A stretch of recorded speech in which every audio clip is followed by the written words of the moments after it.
Guys, it's an absolutely gorgeous Saturday afternoon, and we're here in Cheshire with my good friend Justin Smith. Justin, what's going on? How you doing, brother? You probably recognize Justin from the last two big picks that we did with him. The first one was, I think, like 16 or 19 bikes, and the second one was at least 10.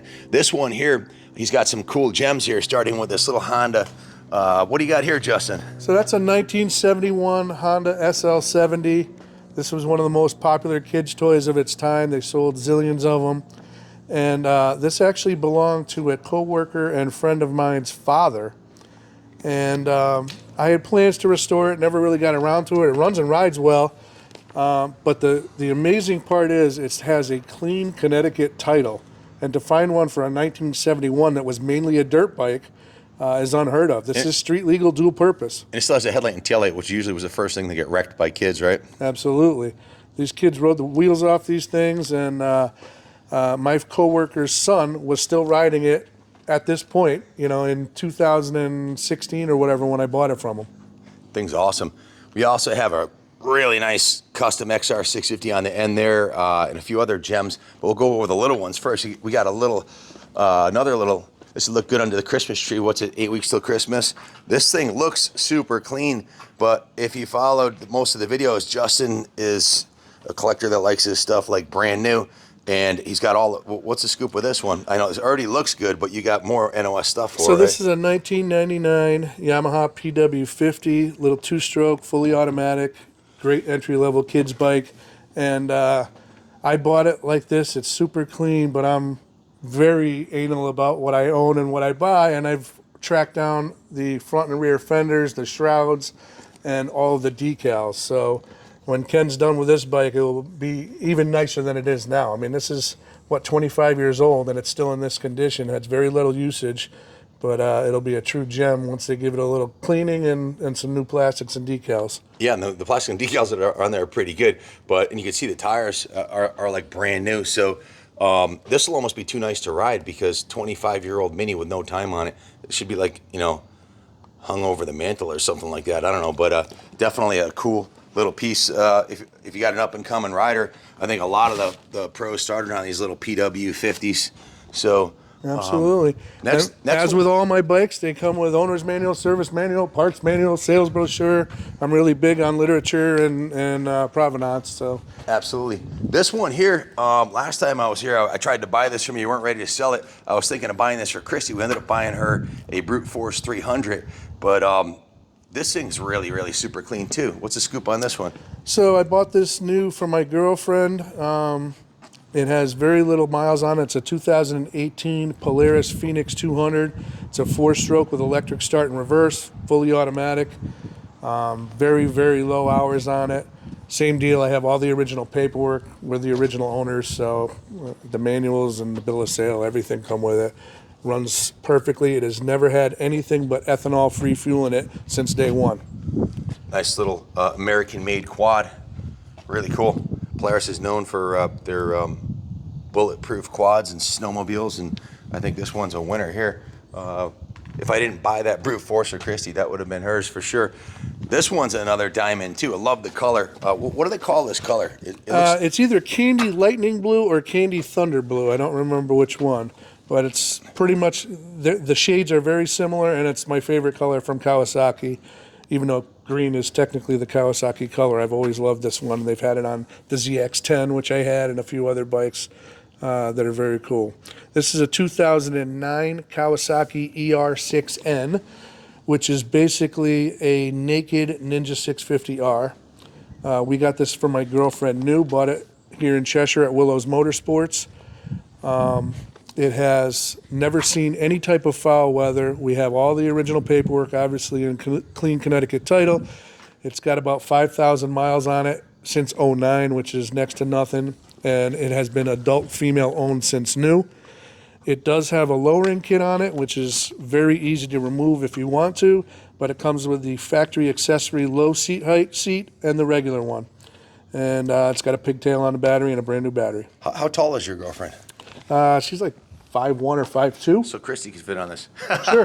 And it's got an adjustable kickstand that we installed. So, you know, I think it looks cooler lowered than the stock ones look a little goofy. because they're so tall. It almost looks like a I don't know, but this looks like a KTM Duke slash. It does look like what do the you got in the garage 390. here? That's a Ducati I'm not actually sure. Monster, right? Yeah, I'm not actually sure what model that your is. friend, it looks kind of like it's in the same style Street Fighter slash hooligan wheelie machine, but look at the disc brakes on this thing, man.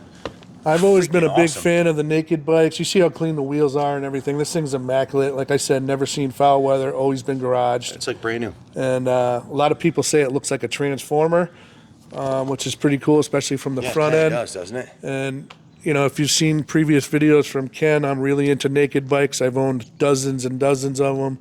And this one just appealed to us more, and the color is really what caught my girlfriend's eye. So Yeah, it's something about the mechanical nature of having the frame exposed like a Ducati, and the shape of the swing arm, and yeah, the naked bike's definitely it's an honest motorcycle, you know, something you get on in a beautiful day like today and go out and ride. And no modifications. It's bone stock except for the lowering kit and an Evotech fender eliminator kit. The only thing I would do is put a pipe on it and then wheelie off in the sunset. There you go. Absolutely. Next one up here, this is a Kawasaki Concourse 1400, the ultimate sport touring weapon from Kawasaki. What's the scoop on this one, Justin? So I got this from a coworker who had stopped riding, and the bike had been sitting for a while, and he wasn't really sure what to do with it. So I took it off of his hands, and I got a brand new battery and took it to Hudson Valley Motorsports in Ossining, New York, who is one of the oldest Kawasaki dealers in the country, and had them service it. Again, it's a 2009, and most dealerships don't service bikes that are older than 10 years old. So she's fired up. She's running great. Ken's team is going to detail her and have her looking like a dime piece, I'm sure, in no time. Yeah, this thing's all hooked up. It's got the Leo Vince exhaust on here, the Kawasaki rack. It's got the factory Tank hard bags protector. that are sitting over on my trailer. And Beautiful seat, too. yeah, power adjustable windscreen that goes up and down. She runs great. What color is this? Is it a metallic, like a metallic black? It is a metallic black. I believe it's metallic Diablo black, if I'm not mistaken. Yeah, So that's you can see the metal flake out in the sun here a little bit better for sure. Very cool piece, shaft drive. and this also is the ABS model. So Yep, this is the kind of bike you hop on and head cross country, huh? I've put maybe 200 miles on it. The tires are darn near new, and it runs absolutely great. It's a high-speed sport touring weapon, and would be great for the back roads of Vermont or something like that. It's got these Michelin ZR rated tires on it. Super nice. Yeah, we'll put this baby through their detail shop. She'll shine up like a brand new penny. Another brand new battery. You know, And pigtail for charging. I guess I could say we saved the best for last, or my favorite for last, guys. Look at this thing. It's absolutely freaking gorgeous. I didn't pick it up right at first, and maybe you guys won't, but there's something special about this bike. Justin, tell us a little bit about this one. So this is a 2021 Honda XR650L. I bought it new in March of 22 and had been waiting for it for 8 or 9 months. There's now a waiting list for these from Honda, tough to get. And I, years and years ago, bought this tank, which is an NOS 1999 XR650L tank, and saved it in a box for years because I always wanted to make an all-white one. And as most XR people know, since 2000, the bikes have basically been all red. So I saved the tank and I bought one and swapped out the plastics and the shrouds and everything. I had white plastics and shrouds all around on it, which I brought it a little bit more back to stock. But it has a big gun, full exhaust system that sounds great, a K&N filter. It's jetted, and it has red braided brake lines front and rear. Absolutely immaculate. I think it has about 600 miles on it, if I'm not mistaken. And I am, of course, the original owner. 566 miles. How many times you go to Dunkin' on this one? That's my. I call most of my bikes. I call them Dunkin' runners because that's pretty much what I do with them. I take them out for short jaunts, and don't really put big miles on a lot of the stuff I have nowadays. I know you have a super stressful job. We tried to steal you to come aboard our team as a purchasing agent, and maybe when you're tired. But for you, motorcycling is a big part of your de-stress from your completely stressful career that you have, right? Without a doubt, there's nothing better than jumping on a bike, and even if it's for a half hour, to go grab a coffee and I live nearby here. Take a ride down to Durham for half an hour, have a coffee. There's usually going to be other guys that see your bike in the parking lot and pull in. Next thing you know, you're chatting it up with a bunch of bikers, have a great time, and head home. And it's a great way to decompress after a rough day at work. You know, and all your bikes have been conversation pieces. They're all unique in some facet. You being an aficionado, the little things like the braided stainless brake lines in red, and the Top Gun pipe, and or the Big Gun pipe. It's the details. The devil's in the details when it comes to motorcycles. Like you won't find another one on the street with a 1999 Cat graphic on it, and no one's gonna. That's what I was talking about, guys. This is a 1999 tank. And you wouldn't pick that up right off Jump Street because, well, even the new ones have like a classic look to them. The new graphic. Matter of fact, he has the new tank, the original tank in the box. Part of the deal was Justin gets this tank back. So if you want to buy the tank, you're gonna have to call him directly. I don't think it's for sale either. You're putting it back in your collection, right? Yeah. I'm gonna rinse it out and put it in a box and keep it on a shelf. It sat in a box for 20 plus years, waiting for my little project to happen. I've owned a bunch of XR 650Ls. You guys bought my last one, which was a 2015, also very low miles. And if I'm not mistaken, you guys did a real big build kit on it. And, that wasn't when we built it for Junior. Got 50% extra horsepower out of it, which was pretty darn cool. The Manic Mechanic put the super tune on that one. That was a sick wheelie machine. The best 650 we've ever had, XR 650. So we're at the storage facility. If you're wondering why we're here, well, Justin's collection has exceeded the capacity of his garage, his 3-car garage at home. So the cars are sitting outside, and he's got some real sweet bikes too. ZRX 1200 that's completely pimped out, and a bunch of other real nice machines. So. Yeah, it's time to thin out the herd a little bit. I've mentioned it in the first original video. I've got a Mercedes payment in storage fees and multiple units, and I'm trying to get down to maybe 1 or 2 units. And maybe someday actually be able to park my car in the garage. Yeah, that new Jeep doesn't want to sit out in the snow this winter, I don't think. So, well, hey, thank you for hooking us up. Oh, we got to show them the other dime. Maybe we did save the best for last. There's something in here you're probably never going to see again. I got to share this with you guys. And Justin almost sold it to me, but his heartstrings tugged the other way, and he's not ready to let it go. But this is an ultra rare. So this is a 1985 Kawasaki KLT 160. They made it 1 year only. It's got shaft drive and reverse. And this thing still has the nipples on the tires. They're sitting there flat right now, but it maybe has 5 hours of use. It's absolutely perfect. Again, I have owner's manual, service manual, parts manual, a couple of different sales brochures, a bunch of spare parts, and you're just never going to see one of these. I have a 200S right here, 1986, which is the final year of production. I've got boxes of parts for that I'm about to restore now that I have a little bit of room. And it'll still be never even close to as rare as this one, because for every one KLT 160 they sold 50 Honda 200Ss. So it's just... We were talking earlier, too, about the lifespan of these was very short because they were marketed to a youth market.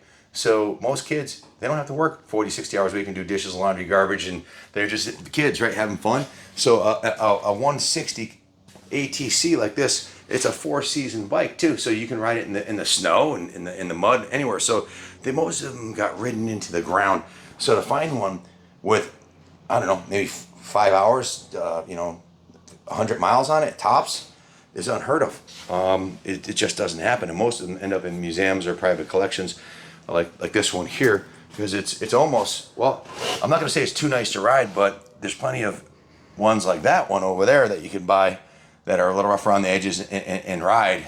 Absolutely. There's still, and all of these machines are absolutely bulletproof, whether you buy a Yamaha, Honda, or Kawasaki, or Suzuki. The motors, you can't kill them. And the manufacturers pretty much have made it okay to have parts available for these that you will always be able to make them run. And my brother and I used to run our XR80 out of oil and just throw a quart in and fire right back up and keep going. You just can't kill them. So you can buy a nice used one that might have a crack or two in the plastic, but it's running like it was, bought yesterday, and get another 30 years out of them or 40 years out of them. They're bulletproof four-strokes. They'll run freaking forever. They're basically tractor motors, You're going to have trouble finding the appearance parts like decals and plastics and fenders, and seats and stuff like that. But this particular 200S is the last year. They didn't make many of them. And I have boxes and boxes of NOS parts for this. NOS tank, the NOS seat is actually sitting on it. NOS wheels, NOS Otsu tires, this tank's mint. everything. What's wrong with this tank? I found an NOS one. Yeah, this tank is pristine. But it's not NOS, right? No, and I've That's got gonna be one of the every funnels. original Honda line accessory brand new in the box for this. That took a while to put that together, I'm sure. Absolutely. So now that I've got a little elbow room in here, I may actually be able to start working on it. Can't wait to see it done. And this here is a Ducati Monster. Is that Termignani? Is that how you pronounce that? Yes, Termignani exhaust, carbon fiber. That's pretty much the go-to exhaust for Ducatis. I'm not actually sure what this model is. It's a friend of mine's. I've had it here for quite a while now, and I think it's either a Monster or a Hyper Motard. There's a movie that this bike was featured in, a red version of it. It was The Yes Man by Jim Carrey. If you ever watch that movie, watch it. Chrissy and I watched it at least a dozen times. Freaking hysterical. Absolutely hysterical movie. But it's kind of a love story / comedy. But yeah, The Yes Man by Jim Carrey. You want to watch that. And he does some big wheelies. And I think his stunt double did the wheelies. But we're going to get these loaded up. It's a beautiful Saturday. And I want to go do some riding. It's a beautiful fall day here. And there's not many of these left. So probably going to break out the Harley and take Christy for a ride. So thank you all for watching. Stay tuned, guys. I got a bunch more bikes that Ken will probably be getting hold of in the next 6 months or so. Whenever you're ready. I always say whenever you're ready, man, we'll be down. So thanks for hooking us up with this batch. And as always, God bless America.